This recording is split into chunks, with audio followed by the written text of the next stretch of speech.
Hola, buenos días, buenas tardes o buenas noches, dependiendo de la hora que usted esté mirando esta transmisión. Agradezco en lo que vale su atención a los próximos 15 minutos que vamos a estar participando en esta transmisión. Hoy quiero hablar sobre el tema las cartas de Pablo. En una introducción a comentar algunos aspectos en las cartas del apóstol Pablo. Así que les invito a orar y espero que haya un aprendizaje y haya una comprensión más amplia y nos ayude en lo conducente. Padre, muchas gracias por la oportunidad que tenemos de estar aquí, reunidos para escuchar, para ver y para considerar algunos aspectos en las cartas del apóstol Pablo. Te amo, Señor, y te bendigo y te doy gracias por todo lo que has hecho a través de todos los tiempos, Señor, y a través de tu palabra en nuestras vidas, en el nombre de Cristo. Amén. Muy bien, hermanos, en el capítulo 1, primer versículo de Gálatas, el apóstol Pablo dice así: Pablo, apóstol, no de hombre ni por hombre, sino por Jesucristo y por Dios el Padre que le resucitó de los muertos. En ellas, en estas cartas, siempre estaban presentes tres factores que el apóstol Pablo hacía notar. Uno es el saludo, otro es la oración y el tercero es la acción de gracias. Y luego, de los diferentes temas en ellas tratados. Quiero pensar que Pablo revivía todos los acontecimientos, los momentos y la idiosincrasia pues, social del área hacia donde dirigía sus cartas para poder escribir así con la resolución adecuada. Y siempre lo hizo para una situación inmediata. No creo que éstas sean tratados elaborados en la paz y el silencio de un despacho. Si se producía una situación peligrosa en Corinto, en Galacia, en Filipos o en Tesalónica, Pablo escribía una carta indicando la solución. Carta que no era, por supuesto, de entrega inmediata. No estaba pensando en nosotros, estaba pensando en aquellos a los que les escribía. Preocupado, molesto, celoso, decepcionado o gozoso. No creo que quisiera añadir otras composiciones a las existentes y menos enriquecer la literatura sagrada de la nación. No creo que haya imaginado qué lugar ocuparían sus palabras en la historia universal o si acaso se conservarían en la siguiente generación y menos que se consideraran sagrada escritura. Nuestras acciones para salir al paso de alguna situación inmediata puede que un día vuelvan a recordarse.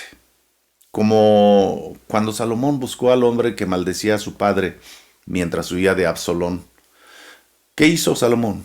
Lo sitió y lo condicionó a no pasar ciertos límites si deseaba vivir. Primero de Reyes, capítulo 2, versículo 36 al 46. Nos tiene este dato y allí le puede encontrar todo. Las canciones de amor que se escribieron para una persona determinada, muchas de las veces, pues siguen viviendo para la humanidad. Pablo escribió una carta o sus cartas para advertir de algún peligro, para resolver una necesidad perentoria. Por eso laten de vida, las necesidades, las situaciones no cambian. Por eso Dios nos habla a través de estas cartas. Muy bien, eso como introducción. Para considerar la palabra hablada, el apóstol Pablo seguía la costumbre de su tiempo. No escribía algunas de sus cartas, las dictaba a un amanuense y luego él las firmaba. En Romanos capítulo 6, versículo 22, se menciona a un hombre llamado Tercio, uno de sus amanuenses, porque Tercio fue el que escribió la epístola a los romanos. Entonces él nos dejó allí su nombre. Luego, Primera de Corintios, el apóstol Pablo, en el capítulo 16, versículo 21, escribió el saludo, dice, de su propia mano. También en Colosenses, Segunda Tesalonicenses, él escribe su saludo, él da su saludo. No imagino a Pablo sentado en un despacho puliendo cuidadosamente sus frases o sus discursos. Pero sí lo imagino recorriendo de un lado a otro la habitación, soltando un torrente de palabras mientras su amanuense prestaba atención para no perder detalle. Cuando Pablo dictaba sus cartas, tenía presente en su imaginación las personas a quien iban destinadas. Pienso que su corazón explotaba en palabras que se atropellaban con la voluntad de ayudar a aquellos por quien él oraba diariamente. Quiero pensar que el problema lo hacía tanto suyo que su corazón debe haber latido muy fuerte y debe haber habido todo aquello que ya mencioné. Muy bien, el ataque contra el apóstol Pablo. Tanto Pablo como el Evangelio eran objeto de ataques.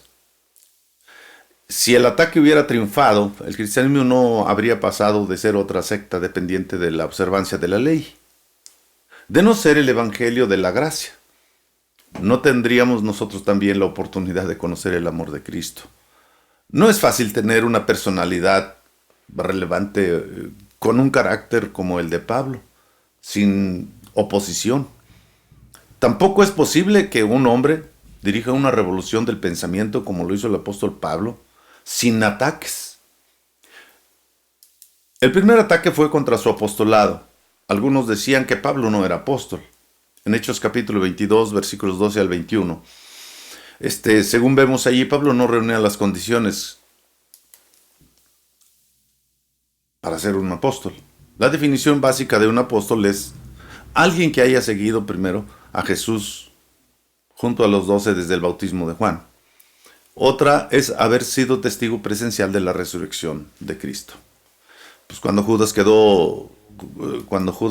se suicidó, quedó vacante su lugar y esas fueron las condiciones que se requerían para nombrar un apóstol en su lugar, un sucesor.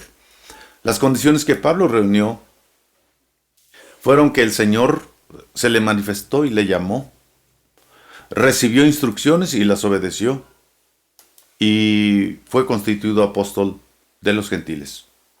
Pablo insistió que su apostolado, como leímos en el primer versículo de Gálatas, no procedía de hombre, sino de Dios. Se encontró con Cristo cara a cara, camino a Damasco. ¿Ustedes saben a lo que iba? Su mensaje no dependió de instrucción humana, porque dice que él no fue a visitar ni fue a buscar a ninguna persona. Y luego en 1 Corintios 11, 23, nos dice, porque yo recibí del Señor lo que también os he enseñado. Es decir, no lo aprendió de otra persona. En los primeros 2 capítulos de Gálatas, el apóstol Pablo afirma que recibió su mensaje del Señor mismo. Aquel mensaje fue aprobado luego por los dirigentes de la iglesia cristiana reconocidos, y ellos reconocieron la gracia que le había sido dada. Jacobo, Cefas y Juan, que eran considerados como columnas, dice el apóstol Pablo, nos dieron a mí y a Bernabé la diestra en señal de compañerismo, para que nosotros fuésemos a los gentiles y ellos a la circuncisión. Gálatas 2:9. El evangelio que Pablo predicaba estaba de acuerdo con la fe que se había comunicado desde un principio a la iglesia. ¿Qué de los judaizantes? El evangelio también era objeto de ataque. Fue una lucha que había que librar, aunque algunos judíos habían aceptado a Cristo. Creían que las promesas y los dones de Dios eran exclusivamente para ellos, y que no tenía entrada a estos privilegios ningún gentil. Ellos creían que el cristianismo era solo para ellos. Si el evangelio es un regalo de Dios, razón de más, ¿verdad? Para que solo fuera para los judíos. Entonces, no hay nada de extraño, no hay nada de raro en esto. Era entonces justo que nada más ellos pudieran disfrutarlo. Así que si un gentil quería ser cristiano, debía circuncidarse, según Hechos 15:1. Creían que la salvación del hombre dependía de cumplir la ley, ayudando a alcanzar la salvación con méritos propios. Pablo predicó la salvación por gracia. Nunca un fariseo de fariseos como él podría decir, presentándose delante de Dios, aquí está mi circuncisión y mis obras, dame la salvación.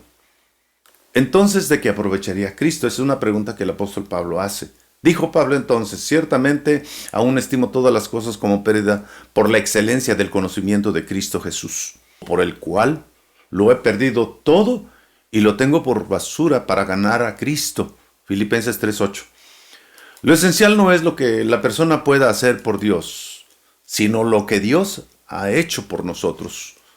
Pues la fe de Abraham le fue contada por justicia antes que la ley y la gracia. ¿Cuál es entonces el lugar de la ley? No se puede negar que fue dada por Dios. No la elimina la gracia. Pero la ley nos dice lo que es el pecado. Si no hubiera ley, nada se quebrantaría y no habría pecado. La ley nos conduce a la gracia, amados, a la gracia de Dios. Si soy pecador, entonces necesito un Salvador. Su efecto es entonces mostrarnos la necesidad de la misericordia de Dios. La ley es esencial en el camino a la gracia. La ley no salva, pero muestra cómo desea Dios que nosotros vivamos. Ya concluyendo, hay autoridad en la instrucción apostólica para entender, vivir y disfrutar la gracia, la vida de fe y la comunión con Dios. Los profetas exhortan, consuelan y edifican. El fundamento común entre ambos es Jesucristo. Los profetas hablan de Cristo a futuro. Los apóstoles hablan de Cristo en pasado, presente y futuro. Gracias a Dios por las cosas reveladas. Nuestro deber es enseñar a nuestros hijos la vida de fe, el temor de Dios, la obediencia a su palabra y el amor fraternal. Que el Señor les bendiga. Gracias por su atención. Oramos. Padre, muchas gracias por lo bueno que has sido con nosotros y por las cosas que nos das. Independientemente de todo lo que suceda, nosotros sabemos que tenemos un Padre amoroso, cuidadoso, un Padre que nos guarda y que nos sostiene hasta ahora. De veras, eres un Padre en sentido propio y absoluto. Gracias, Señor, por guardarnos hasta hoy. Amén. Dios les bendiga.